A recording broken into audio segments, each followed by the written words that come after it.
Mari kita berdoa. Bapa di surga, terima kasih untuk kesempatan hidup yang Kau berikan kepada kami. Kami orang-orang berdosa, namun Tuhan mengasihi kami. Terima kasih untuk kesempatan boleh beribadah kepada Tuhan di hari Sabat ini. Biarlah Roh Kudus Tuhan akan mengurapi kami. Dalam nama Tuhan Yesus kami bisa berdoa. Amin. Silakan duduk saudara-saudara. Selamat hari Sabat. Tidak terasa saudara-saudara, sahabat-sahabat orang muda, kita sudah sampai di hari ketiga program East Indonesia Youth for Christ Conference. Kita diberkati dengan pekabaran-pekabaran firman Tuhan dari sesi ke sesi, dari plenary ke plenary, dan saya yakin dan percaya kita semua diberkati dan kita semua boleh mendapat suatu perubahan. Nah, saudara-saudara, sebelum kita akan menikmati juga pekabaran di siang Sabat ini oleh Pendeta Alan Pasuhuk, kita akan membaca satu kutipan yang terdapat di dalam buku pendidikan, pasalnya yang ke-31 atau bab 31, paragrafnya yang terakhir. Kutipan ini telah dibacakan oleh pembicara plenari barusan, Sir Elvis. Dengan bala tentara, para pekerja orang-orang muda yang demikian, yang terlatih dengan benar, tenaga yang dipersiapkan, betapa segeranya pekabaran tentang juru selamat yang disalibkan, yang bangkit dan yang akan datang segera dapat disampaikan ke seluruh dunia. Betapa segeranya kesudahan tiba. Saudara-saudara, sahabat-sahabat orang muda, sadarkah kita di sepanjang Alkitab dari Kejadian sampai Wahyu, betapa sering Tuhan membangkitkan orang-orang muda untuk terlibat dalam pekerjaan Tuhan. Kenapa? Mungkin kita berpikir dan bertanya, kenapa seperti itu? Karena seperti anak-anak panah di tangan pahlawan, demikianlah anak-anak di masa muda. Saudara-saudara, kita akan memulaikan plenary kita saat ini. Mari kita akan berdoa sekali lagi kepada Tuhan. Jika saudara-saudara, sahabat-sahabat orang muda nyaman untuk bertelut, saya akan undang kita bertelut dan kita akan berdoa.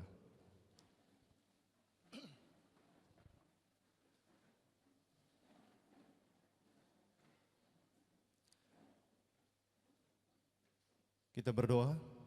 Terima kasih ya Tuhan untuk sekali lagi menerima kami sebagai milik Tuhan. Di Sabat siang yang suci dan diberkati ini ya Tuhan, terimalah hati kami yang penuh dosa ini. Biarlah Tuhan boleh sucikan, biarlah Tuhan boleh benarkan setiap motif-motif yang salah. Dan ya Tuhan, biarlah Tuhan boleh mengubahkan kami dari setiap kesalahan-kesalahan kami. Saat ini ya Tuhan, kami tersungkur menghadap hadirat Tuhan. Kami berdoa ya Tuhan, biarlah Tuhan akan tetap memberkati program demi program yang kami ikuti. Biarlah setiap firman yang kami dengarkan boleh mengubah kami ya Tuhan. Dan setiap komitmen yang kami ambil di dalam setiap refleksi kami boleh hidupkan dan boleh membawa perubahan di dalam kehidupan kami. Bapa, kami mau berdoa ya Tuhan untuk pembicara di plenary saat ini, Pendeta Alan Pasuhuk. Biarlah Tuhan akan mengurapi dia secara khusus, sehingga ya Tuhan dia dapat berkata-kata, boleh membagikan firman Tuhan dan membangkitkan semangat para orang-orang muda dengan sesuai dengan kehendak Tuhan. Bapa, kami mau berdoa untuk para pimpinan kami ya Tuhan, yang mengelola, memimpin akan gereja ini. Biarlah Tuhan akan berikan kesehatan, berikan hikmat, berikan kepemimpinan yang baik, sehingga mereka boleh mengatur dan boleh mengarahkan para umat-umat Tuhan. Terima kasih ya Tuhan, berkati juga pemerintah kami ya Tuhan, dari pusat hingga ke daerah-daerah. Biarlah hikmat, takut akan Tuhan akan boleh menjadi bagian mereka ya Tuhan, sehingga mereka boleh mengatur setiap hal sesuai dengan kehendak Tuhan. Terima kasih ya Tuhan sekali untuk kebaikan Tuhan. Terima kasih untuk hari Sabat ini. Kami bawa doa ini di dalam nama Tuhan Yesus Juru Selamat kami. Amin. Oke, silakan saudara-saudara duduk. Dan saat ini kita akan mendengarkan bacaan persembahan yang akan dibawakan oleh Mrs. Naja.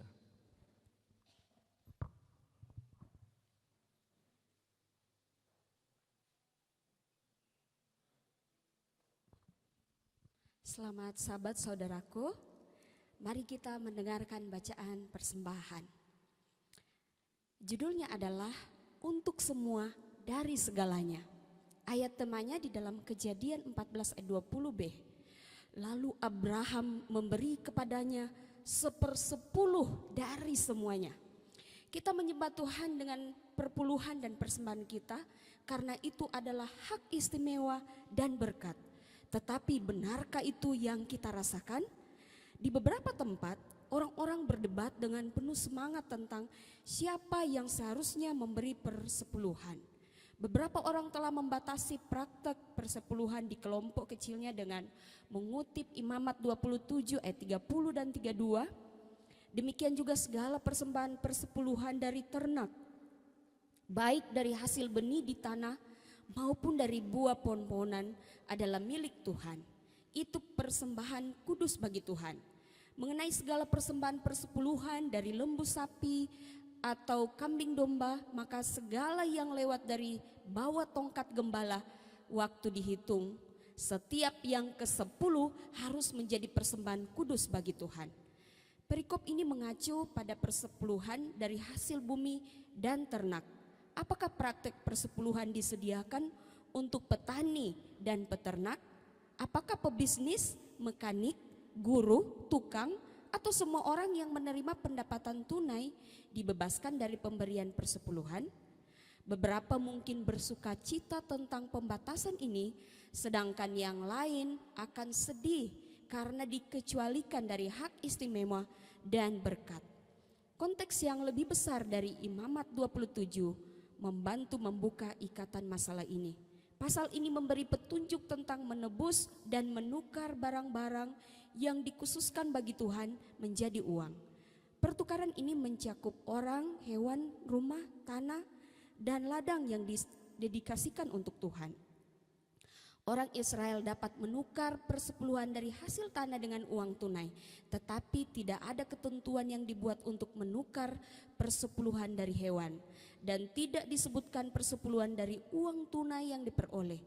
Penjelasan yang paling mungkin untuk kelalaian ini berkaitan dengan tujuan utama pasal ini, mengubah barang-barang yang dipersembahkan kepada Tuhan menjadi uang tunai. Jika 10% dari penghasilan itu sudah dalam bentuk tunai, maka tidak perlu ditukar dan disebut disebutkan dalam daftar Imamat 27. Jelas bahwa semua persepuluhan dari binatang, dari tanah atau dari sumber-sumber lain diabadikan kepada Tuhan. Dia mengharapkan persepuluhan dari segala sesuatu oleh semua orang. Praktik ini tidak terbatas pada petani. Pekan ini semua diundang untuk menyembah Sang Pemberi melalui persepuluhan dan persembahan terencana kita yang disebut janji. Mari kita berdoa. Ya Allah Bapa di sorga, Tuhan kami berterima kasih atas hak istimewa dan berkat yang diberikan kepada semua orang melalui persepuluhan. Dengan rahmat-Mu ya Tuhan, kami mau menghormati Engkau untuk memberikan, mendedikasikan harta kami yang adalah pemberian Tuhan juga untuk kemuliaan bagi pelayanan pekerjaan Tuhan di atas muka bumi ini. Terima kasih Tuhan, inilah doa kami, di dalam nama Tuhan Yesus kami berdoa. Amin. Mari kita memberikan persembahan untuk Tuhan. Bapa di sorga, terima kasih kami diberikan kesempatan untuk mempelajari firman-Mu. Terima kasih karena kami boleh datang dan boleh mendengarkan firman-Mu. Dan saat kami sedia untuk mendengarkan firman-Mu, Roh Kudus kiranya bersama-sama dengan kami. Menolong kami agar firman-Mu boleh menjadi kekuatan bagi kami, kekuatan yang boleh merubah hidup kami, menjadi selaras dengan kehendak Tuhan. Dalam nama Yesus kami berdoa, amin.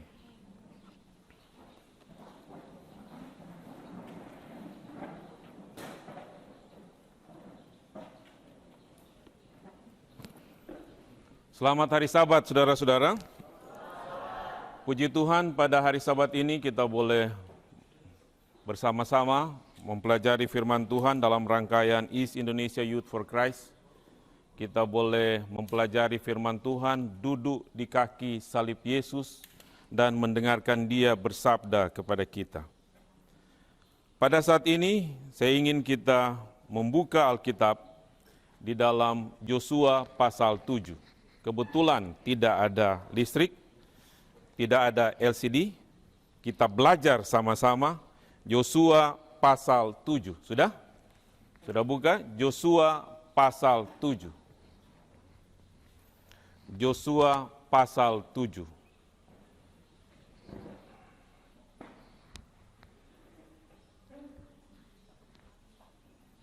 Yosua pasal 7. Judul dari pasal ini adalah, apa judulnya? Dosa dan hukuman akan. Dosa dan hukuman akan. Boleh di sebelah sini baca ayat 1? Baca ayat 1.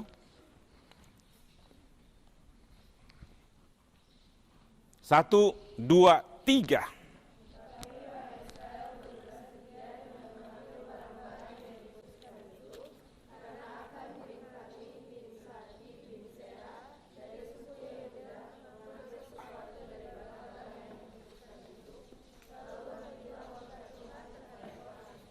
Aneh. Kenapa ayat ini aneh? Siapa yang bikin dosa? Siapa yang bikin dosa? Akan yang bikin dosa. Tapi baca kalimat yang pertama. Kalimat yang pertama tidak berbunyi tetapi akan berubah setia dengan mengambil barang-barang yang dikhususkan itu. Yang disebutkan adalah tetapi orang Israel. Aneh. Nggak usah rekam jawabannya teh. Orang Israel. Orang Israel. Aneh. Satu orang yang bikin dosa, satu bangsa mengalami masalah. Satu orang yang bikin dosa, semua mengalami masalah. Ingat, orang Israel adalah umat pilihan Tuhan secara keseluruhan. Itulah sebabnya mereka disebut kamulah bangsa yang terpilih. Secara keseluruhan mereka adalah komunitas yang terpilih komunitas yang dipilih Tuhan khusus menjadi terang kepada bangsa-bangsa yang ada di sekitar mereka. Itulah sebabnya pada saat satu individu dari komunitas yang mengaku percaya kepada Tuhan ini melakukan pelanggaran dan kesalahannya dia tidak akui kepada Tuhan, satu komunitas mengalami masalah. 1 Petrus 2 ayat 9 mengatakan kepada orang Kristen, tetapi kamulah bangsa yang terpilih, imamat yang rajani, bangsa yang kudus, umat kepunyaan Allah sendiri, supaya kamu memberitakan perbuatan-perbuatan yang besar dari Dia yang telah memanggil kamu dari kegelapan kepada terangnya yang ajaib. Kalau orang Israel adalah umat pilihan Tuhan, orang Kristen yang hidup di akhir zaman ini adalah kelanjutan dari orang Israel pada zaman dahulu. Itulah sebabnya. Semua sudah dibaptis toh? Semua sudah dibaptis toh? Ada yang belum baptis? Pada saat kita dibaptis, kita bergabung dalam komunitas orang percaya. Pada saat kita bergabung dalam komunitas orang percaya, jangan merusak komunitas orang percaya dengan dosa yang tersembunyi, yang tidak diakui. Mungkin kamu yang datang, orang-orang muda, pemimpin-pemimpin PA, yang mungkin katakan begini, kenapa selama ini jemaat saya tidak maju-maju? Kenapa program di jemaat tidak maju-maju? Hei, mungkin ada dosa akan yang masih tersembunyi. Mungkin masih ada dosa yang disembunyikan yang belum terselesaikan. Kenapa kita pergi gereja jemaat saya ini, pembangunan tidak pernah selesai. Yang ada hanyalah perkelahian, dan perkelahian, tidak pernah selesai. Mengapa program-program penginjilan tidak pernah berjalan di jemaat kita? Mungkin ada dosa akan yang masih kita sembunyikan. Mari kita lihat ayat 2. Ayat 2. Boleh di sini baca ayat 2? 1, 2, 3.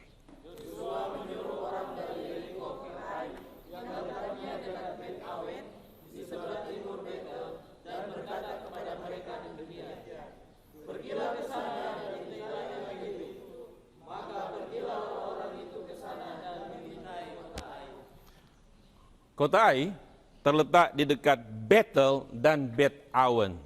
Bethel ini artinya Bait El. Bait itu artinya rumah, El itu artinya Allah. Jadi Bethel artinya rumah Allah. Sedangkan Bet Awen itu dari kata Bet itu bait rumah dan Awen artinya iniquity. Jadi Bet Awen artinya house of iniquity. Kalau Bethel adalah rumah Tuhan, Bet Awen adalah house of iniquity. Ai ada di dekat dari house of God dan ada dekat dengan house of iniquity. Saudara orang muda, kita di gereja, kita di jemaat, kita tidak ada di lingkungan yang kudus. Kita ada di dunia yang seringkali kita rasa kudus, yang seringkali kita rasa dunia. Dan seringkali kaki kita ada di sana, mengaku anggota Advent, tapi mau lihat kalau yang di sana enak, kalau di Advent banyak kegiatan, rame-rame, saya suka mengaku Advent. Tetapi pada saat di dunia lebih rame, lebih banyak pesta, lebih banyak menyenangkan, bersembunyi dulu, saya ingin yang lebih menyenangkan. Ai terletak di dekat house of God dan house of iniquity. Dan saya merasa yakin, Ai ini lebih dekat ke house of iniquity. Karena mereka termasuk orang-orang yang dikhususkan untuk dibinasakan oleh Tuhan. Di ayat 2 ini ada masalah juga. Ada sesuatu yang aneh di ayat 2. Saya tahu kemarin malam Bapak Sumanti bicara tentang Yosua. Yosua, seorang yang luar biasa. Betul kan? Apa saja yang dia lakukan, dia akan katakan dia dengarkan firman Tuhan. Dia berjalan bersama-sama dengan Tuhan, sehingga dari awal sampai akhir dia sukses. Tetapi di Yosua 7 ayat 2 ada yang miss di sana. Sebelum dia menyerang Ai, dia tidak meminta Tuhan. Apakah Tuhan akan menuntun? Dia pikir sudah otomatis. Yang Tuhan tuntun, Yeriko yang besar saja sudah hancur. Apalagi yang Ai yang hanya kecil. Jadi dia pikir sudah cukup. Tuhan sudah berkati dia waktu Tuhan sudah menolong dia. Dan Tuhan sudah menyerahkan Yeriko. Maka pasti Ai yang kecil ini akan dibinasakan. Mudah untuk dibinasakan. Maka dia kirim mata-mata. Dia kirim pengintai. Dia kirim pengintai, kemudian pengintai katakan, nggak usah banyak yang pergi. 2.000 atau 3.000 cukup. Padahal di Yosua pasal 8, penduduk Ai ini ada kurang lebih 12.000. Penduduk Ai ada 12.000. Kemudian mata-mata katakan, nggak usah kirim banyak. 2.000, 3.000 cukup. Itu berarti mereka menganggap remeh pertahanan yang ada di Ai. Seringkali masih muda, kuat, nak sakit-sakit. Puji Tuhan, nak sakit-sakit. Dan seringkali kita anggap remeh dan kita merasa kita kuat. Tanpa meminta petunjuk Tuhan, kita menganggap kita kuat.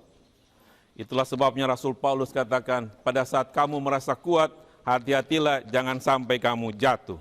Di saat kita merasa kuat, disitulah kelemahan kita. Dan pada saat mereka pergi, mereka dikalahkan oleh tentara Ai. Berapa orang yang mati dari orang Israel? Berapa yang mati? Dikirim 3.000, 36 orang yang mati. Mereka melarikan diri, tentara yang besar dengan semangat yang luar biasa. Mereka baru saja merubuhkan tembok Yeriko karena Tuhan yang menolong mereka.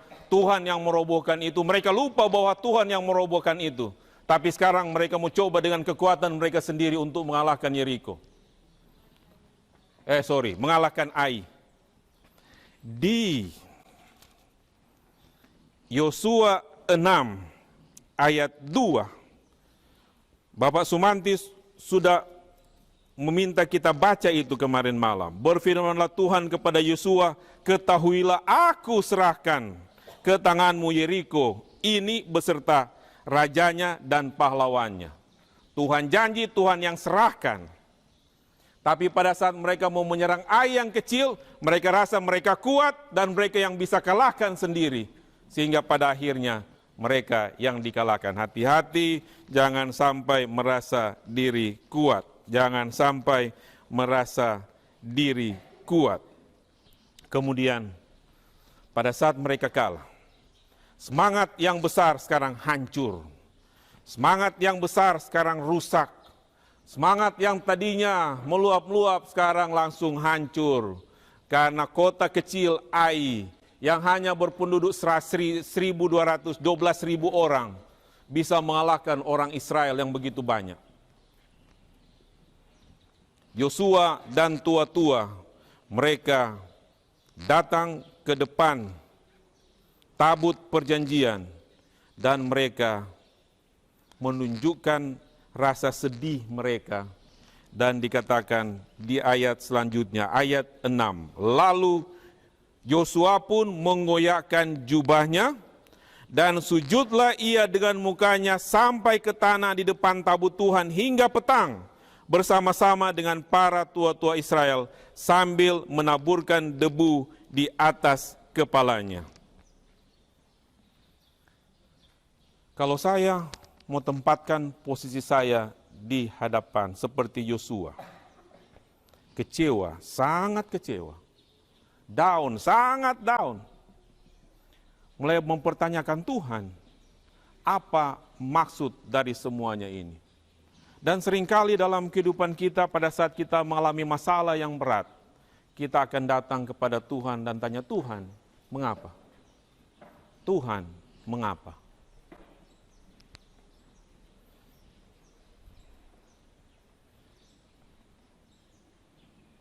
Saya pernah kuliah, saya kuliah ambil S2, kuliah dengan biaya sendiri, Tuhan yang bantu.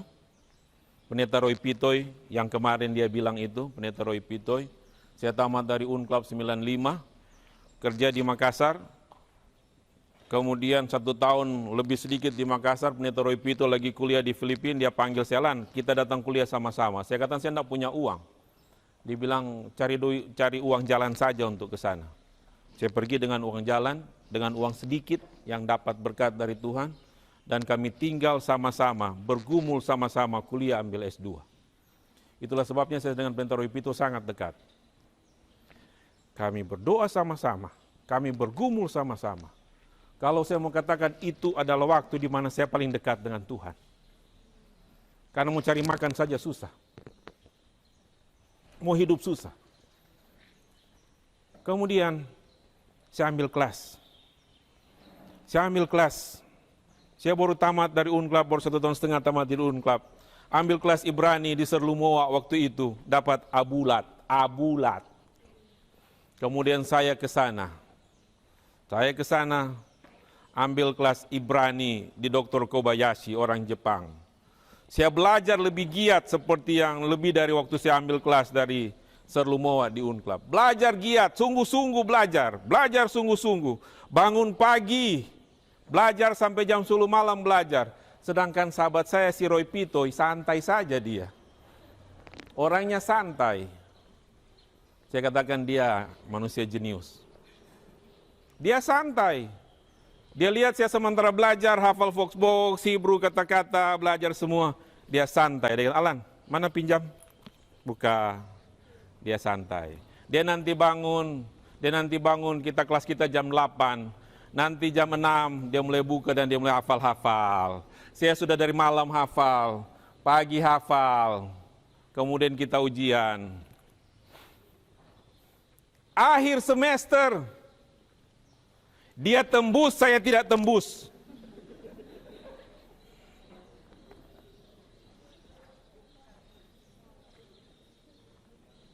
Saya di sana karena dia panggil. Orang tuanya cukup bagus, bisa biayai dia. Saya tidak punya, orang tua saya baru pensiun.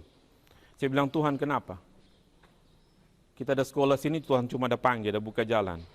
Sekarang tidak tembus. Malu. Di Unclub itu kita angka semua. Dan ternyata Tuhan mau ajar, biar sebelum mesti lebih lagi ke bawah. Lebih lagi ke bawah. Jangan sombong. Lebih lagi ke bawah. Tuhan mau ajarkan bahwa semua itu cuma Tuhan, bukan usaha kita. Tuhan.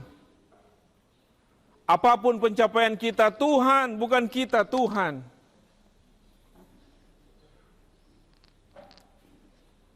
Kita kembali melayani. Kemudian datang di Unclub.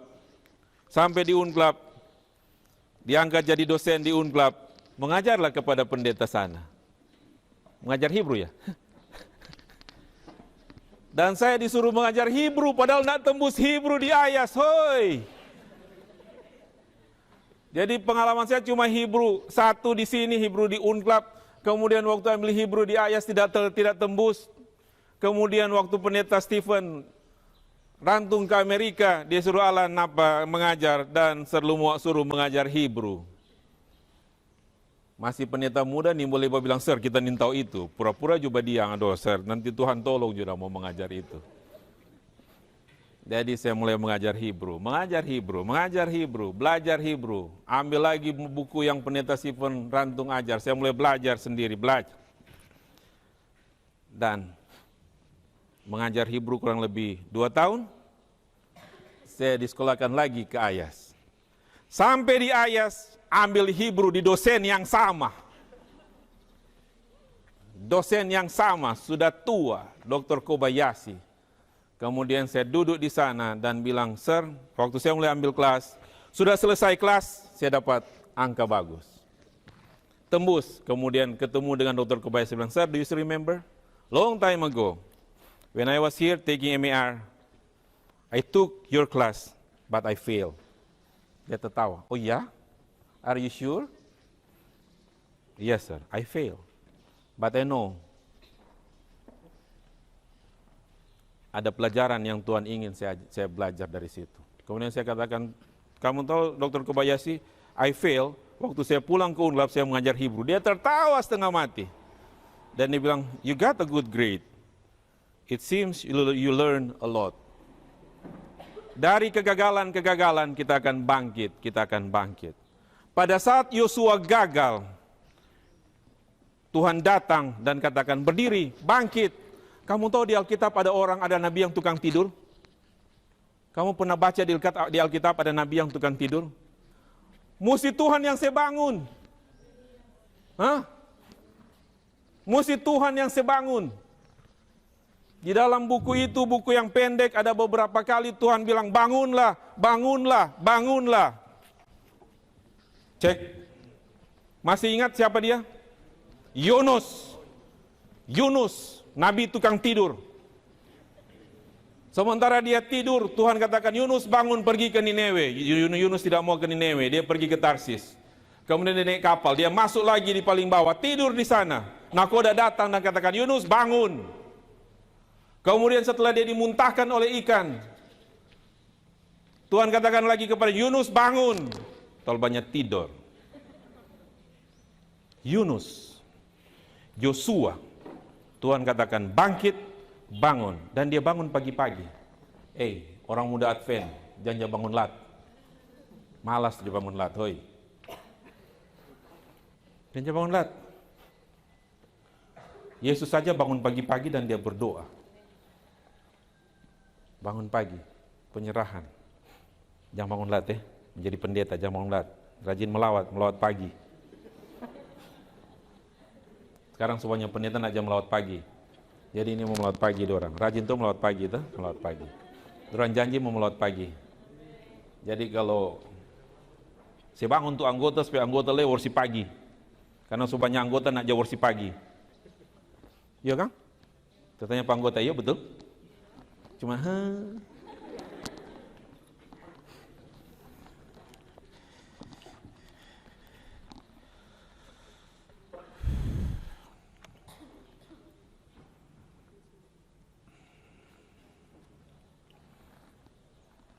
kemudian Tuhan katakan bangunlah. Mengapa ayat 10? Bangunlah, mengapa engkau sujud? Orang Israel telah berbuat dosa. Mereka melanggar perjanjianku yang kuperintahkan kepada mereka. Mereka mengambil sesuatu dari barang-barang yang dikhususkan itu. Mereka mencurinya. Mereka menyembunyikannya dan mereka menaruhnya di antara barang-barangnya. Kamu lihat di situ tidak disebut akan. Kamu lihat orang Israel, disebut lagi orang Israel. Orang Israel telah berbuat dosa, mereka melanggar perjanjianku. Akan dan keluarganya adalah komunitas umat pilihan Tuhan. Pada saat satu anggota dari komunitas umat pilihan Tuhan ini melakukan pelanggaran, maka mereka disebut orang Israel. Mereka melanggar perjanjianku. Mereka mengambil sesuatu dari barang-barang yang dikhususkan. Mereka mencuri, mereka menyembunyikannya, dan mereka menaruhnya di antara barang-barangnya. Sebab itu orang Israel tidak dapat menghadapi musuhnya. Kemudian Tuhan katakan ayat 13. Boleh baca ayat 13? Baca ayat 13. Yosua 7 ayat 13. 1 Yosua 7 ayat 13. 1, 2, 3. Kayak ini. Bangunlah, kuduskanlah bangsa itu dan katakan, kuduskanlah dirimu untuk Stop. Orang kamu semua baca, masa cuma dia kasih yang sudah baca? Semua yang di sini baca. Dia semua basolo di sini. Ayat 13. 1, 2, 3. Bangunlah, kuduskanlah bangsa itu dan katakan, kuduskanlah dirimu untuk hari esok, sebab demikianlah firman Tuhan Israel. Hai Israel, ada barang-barang yang dikuduskan di tengah-tengahmu. Kamu tidak akan dapat menghadapi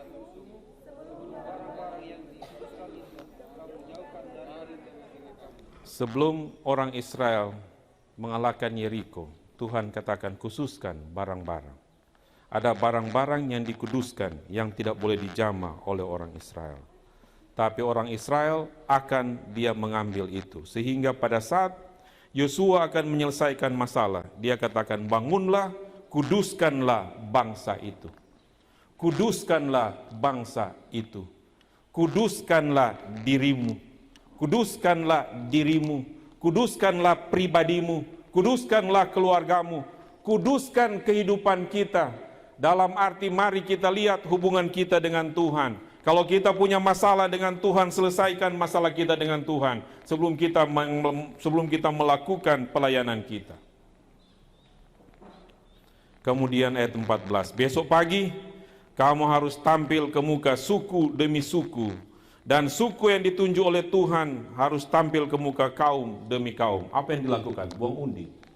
Ingat di Alkitab ada raja yang jadi karena buang undi. Raja siapa itu? Raja Saul. Raja Saul. Proses yang sama juga. Proses yang sama. Raja Saul. Proses mau pilih raja, buang undi. Kemudian di Alkitab juga di buku Kisah, ada proses buang undi. Siapa? Ingat? Mau cari pengganti siapa? Yudas. Mau cari pengganti Yudas. Maka buang undi antara dua orang. Akhirnya dipilihlah Matias untuk menggantikan Yudas. Buang undi. Apakah sekarang masih boleh buang undi? Boleh? Roh Nubuat memberikan amaran, hati-hati dalam membuang undi. Tuhan memberikan akal budi kepada kita. Kalau akal budi kita selaras dengan kehendak Tuhan, maka pilihan kita adalah yang baik. Hati-hati dengan buang undi. Kalau pada zaman itu buang undi, Tuhan yang langsung menentukan mana yang akan jadi. Jadi hati-hati dengan buang undi. Kalau prosesnya berjalan dengan sebaik-baiknya mungkin, tapi Roh Nubuat mengatakan hati-hati dengan proses buang undi. Kemudian, keesokan harinya, bangunlah Yosua. Seandainya kamu jadi akan. Seandainya akan. Mari sini akan. Sini akan. Sini akan. Seandainya dia akan. Pada saat Yosua mulai memanggil, maju ke depan, suku demi suku, maka mulailah suku satu persatu. Ruben, Simon, Lewi, kemudian Dan, apalagi Asher. Kemudian pada saat suku Yehuda lewat, sukunya akan. Kira-kira kalau kamu akan, apa yang kamu mulai rasakan? Gelisah. Kemudian pada saat suku Yehuda ditentukan, kemudian kemudian mulai kaum demi kaum. Ketika disuruhnya muka kaum demi kaum, maka didapatinya kaum Zerah.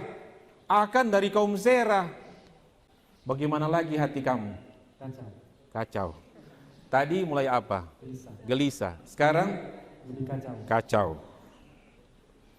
Kemudian dari kaum Zerah,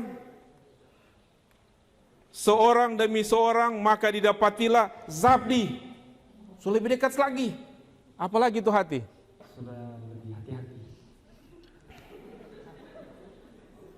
Kemudian ketika disuruhnya keluarga orang itu tampil ke muka seorang demi seorang, maka didapatilah Akan bin Karmi bin Zabdi bin Zera dari suku Yehuda.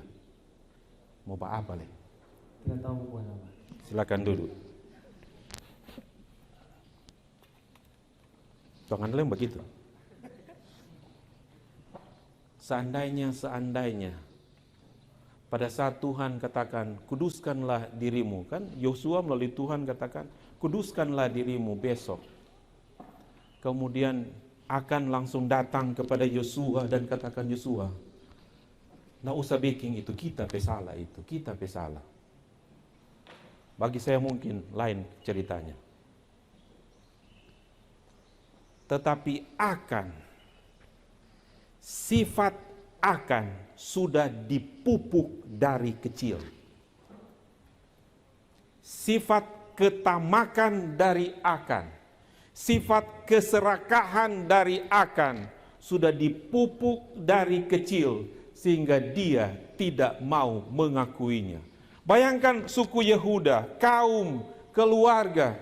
Ronubuat katakan, until the finger of God appointed to him, barulah dia tidak bisa melarikan diri.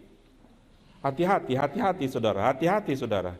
Jangan sampai kita menyimpan dosa kita, menyimpan kita anggap itu tersembunyi, dan nanti jari Tuhan yang bilang ini masalahnya, baru kita mau mengaku, dan itu sudah terlambat. Bagi akan itu sudah terlambat. Kemudian dia datang, iya memang saya yang menyembunyikan, itu ada di kemah. Kemudian dia taruh, dia bilang saya melihat, saya suka proses terjadi dosa dari akan. 7 ayat 21. 7 ayat 21. Di sini belum pembaca. 7 ayat 21. 1, 2, 3.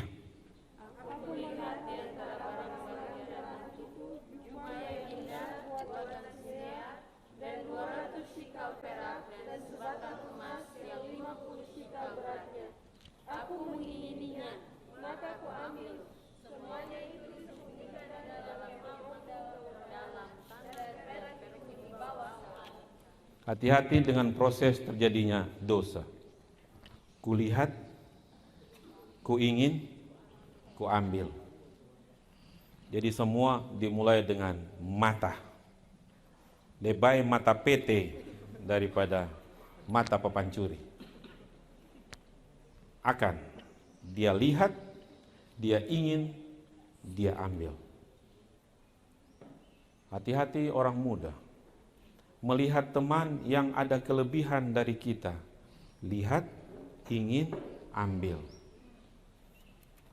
Proses yang sama terjadi pada saat Hawa melakukan dosa yang pertama.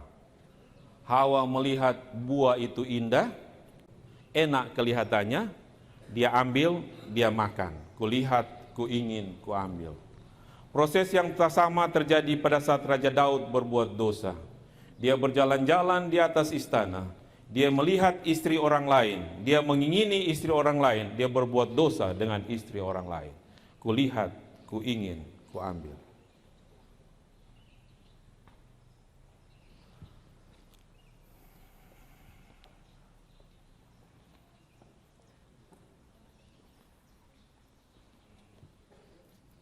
Pada saat ini terjadi, Yosua katakan, saya suka kata-kata dari Yosua. Dia katakan seperti ini. Berkatalah Yosua ayat 19.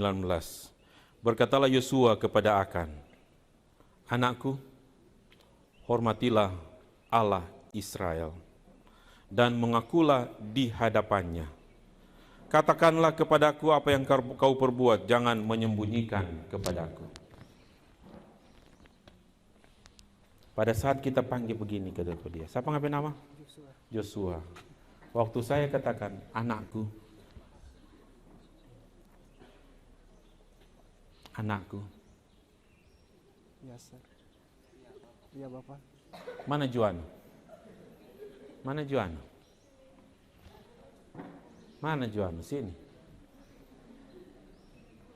Ini anak betul-betul ini.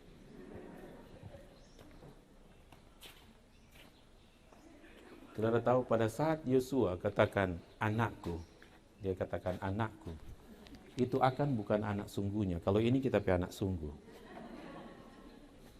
Anakku.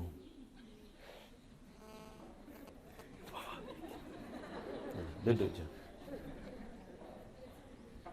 Ada bonding yang sangat dekat. Yosua seorang pemimpin. Dia menyadari semua orang Israel adalah anak-anaknya. Dan Yosua bagaikan Allah yang sangat mengasihi anak-anaknya. Dia katakan, anakku, apa tuh kamu udah bikin? Setiap saat sebenarnya Tuhan akan bicara kepada kita secara pribadi. Anakku, anakku, anakku, apa yang kamu sembunyikan? Apa yang kamu sembunyikan? Jangan sembunyikan dosa yang membawa malapetaka di dalam keluargamu. Jangan sembunyikan dosa yang menghambat pekerjaan Tuhan di jemaatmu. Jangan menyembunyikan dosa yang membuat pelayananmu sia-sia. Anakku, bagaikan seorang ayah yang kehilangan anaknya. Di dalam perumpamaan anak yang hilang, dia selalu ada di depan rumahnya, menunggu kapan anak yang hilang itu akan kembali. Dia selalu ada di sana, menantikan kapan anaknya yang hilang itu, yang sudah mempermalukan dia, mengambil harta yang belum saatnya, menjual semua harta warisannya, hidup berfoya-foya di kota, mempermalukan nama baik keluarganya, tapi anak tetap anak. Pada saat kita mengakui Yesus sebagai Tuhan dan Juru Selamat pribadi, kita diangkat sebagai anak Tuhan. Tapi berapa sering kita membuat dia sakit hati dengan kehidupan kita yang tidak selaras dengan kehendak Tuhan. Dia seperti mengatakan, anakku. Ayah dia selalu menunggu kapan anaknya yang sudah mempermalukan dia akan kembali. Pada saat dia melihat anaknya itu sedang datang dari jauh, Alkitab mengatakan, siapa yang lari? Anak atau papa? Ayah yang lari lebih dahulu. Merupakan hal yang memalukan bagi seorang Yahudi yang sudah tua, yang harus lari di jalan raya. Kamu pernah lihat orang tua lari di jalan raya? Yang pertama ada kebakaran, yang kedua anjing gila dadusu. Bagi seorang Yahudi yang sudah tua, hal yang memalukan apabila dia akan lari di tengah jalan. Dia harus angkat jubahnya, memperlihatkan kakinya, kemudian dia akan lari menjemput anaknya. Pada saat dia menjemput anaknya, mari kan? Alkitab mengatakan, dia memeluk anaknya, dia peluk anaknya, dia merangkul anaknya, dia merangkul anaknya. Kenapa dia harus merangkul anaknya? Buka Ulangan 21 ayat 21. Buka Ulangan 21 ayat 21. Buka Ulangan 21 ayat 21. Kenapa dia mesti rangkul? Dia mesti rangkul. Di leher dia rangkul. Kalau boleh dia nak melepaskan ini anak. Dia rangkul kuat-kuat. Jangan sampai anak ini terlepas dari dia lagi. Buka Ulangan 21 ayat 21. Baca kuat-kuat Ulangan 21 ayat 21. Baca. Baca. Baca.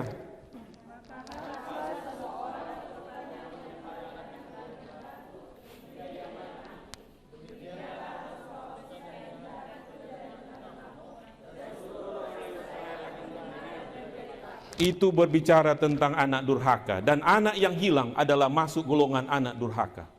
Dan bagi orang Israel, apabila anak durhaka akan kembali ke desanya, orang pertama yang melihat anak durhaka ini datang, dialah orang pertama yang akan ambil batu dan melempari anak itu dengan batu. Karena anak durhaka harus dibinasakan dari antara bangsa Israel. Itulah sebabnya pada saat anak itu datang dari jauh, dia lari, dia memeluk anak ini, dan dia menunggu kapan batu pertama akan kena di tubuhnya. Seandainya ada orang yang melihat anak itu lebih dahulu, maka orang itu akan melontari anaknya dengan batu, dan dia katakan, jangan sampai ada orang lain yang melihat anak saya lebih dahulu dan melontari anak saya dengan batu. Biarlah batu itu kena kepada saya dulu, bukan kepada anakku. Masih ada apa-apa? Ingat orang tua sayang padamu. Masih ada apa-apa? Ingat orang tua sayang padamu. Dan Allah lebih mengasihimu. Allah lebih mengasihimu. Dan dosa apapun yang kita miliki, Dia ingin kita mengakuinya dan datang kepada Tuhan sebelum terlambat, seperti yang dilakukan oleh Akan. Sudah sangat terlambat pada saat dia mengakui dosanya. Sangat terlambat. Akhirnya kita tahu ceritanya. Semua yang dimiliki oleh Akan, harta bendanya, keluarganya, dibawa ke lembah Akor. Dibawa ke lembah Akor. Di lembah Akor, di lembah Akor, dia dilontari dengan batu. Di lembah Akor, dia dan keluarganya mati. Setelah mereka mati di lembah Akor, didirikan puing agar semua orang boleh mengingat apa yang terjadi di lembah Akor. Lembah Akor.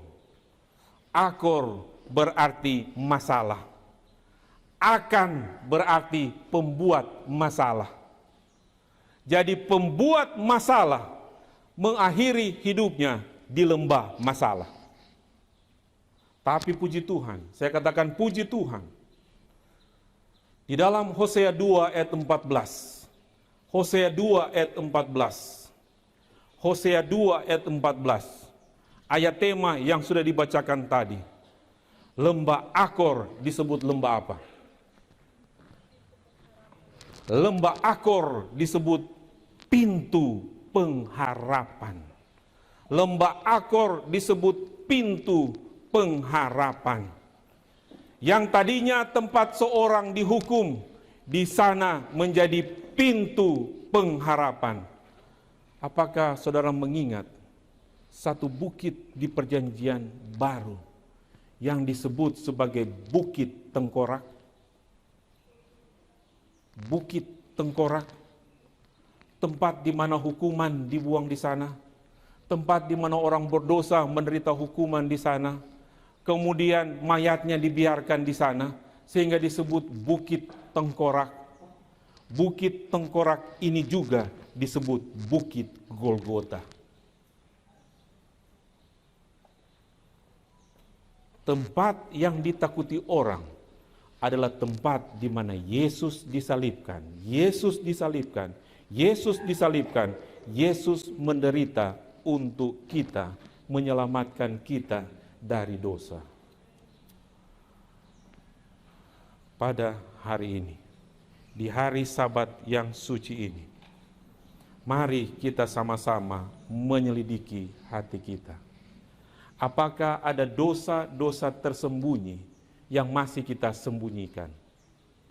Allah, pada saat dia tergantung di kayu salib di Bukit Tengkorak, bagaikan dia katakan, anakku, anakku, anakku, apa yang engkau perbuat?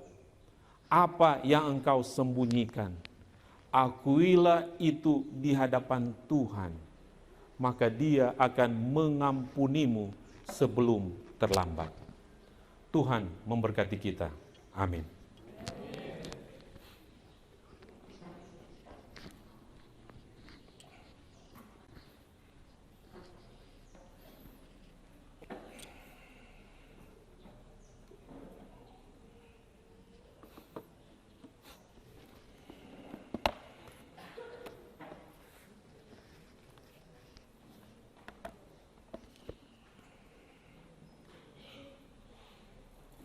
Mari kita berdiri untuk berdoa.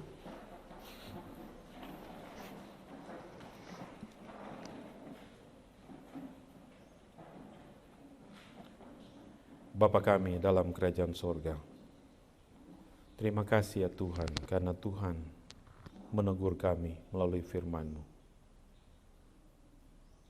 Terima kasih karena Tuhan sungguh mengasihi kami. Tolonglah kami Tuhan, agar kami tidak menyembunyikan dosa-dosa tersembunyi yang kami anggap Tuhan tidak tahu. Mungkin kami berpikir orang lain tidak tahu. Mungkin kami berpikir teman-teman tidak tahu. Mungkin kami berpikir orang tua tidak tahu. Mungkin kami berpikir jemaat tidak tahu. Tapi semuanya itu tidak ada yang tersembunyi bagi Tuhan.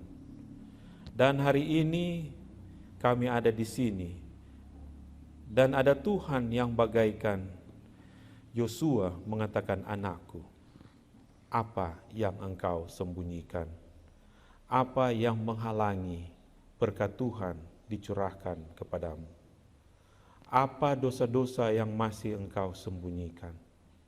Oh Tuhan, tolonglah kami pada hari ini untuk mengakuinya, memohon pengampunan, menolong agar Tuhan boleh mengampuni kami, menyucikan kami, melepaskan kami dari berbagai kejahatan dan dosa. Bantu kami Tuhan untuk hidup sesuai dengan kehendak-Mu. Terima kasih karena lembah Akor menjadi jalan keselamatan. Terima kasih karena Bukit Tengkorak menjadi bukit pengharapan, bukit keselamatan di mana Yesus mati untuk kami. Oh, tolong kami Tuhan untuk selalu melihat pengorbanan Tuhan, melihat penderitaan Tuhan, merenungkan apa yang Tuhan sudah perbuat bagi kami, dan kami menghargai pengorbanan Tuhan yang begitu besar di dalam kehidupan kami. Terima kasih Tuhan, karena Tuhan mendengar dan menjawab doa kami. Terima kasih karena Tuhan mengampuni dosa kami. Di dalam nama Yesus kami berdoa. Amin.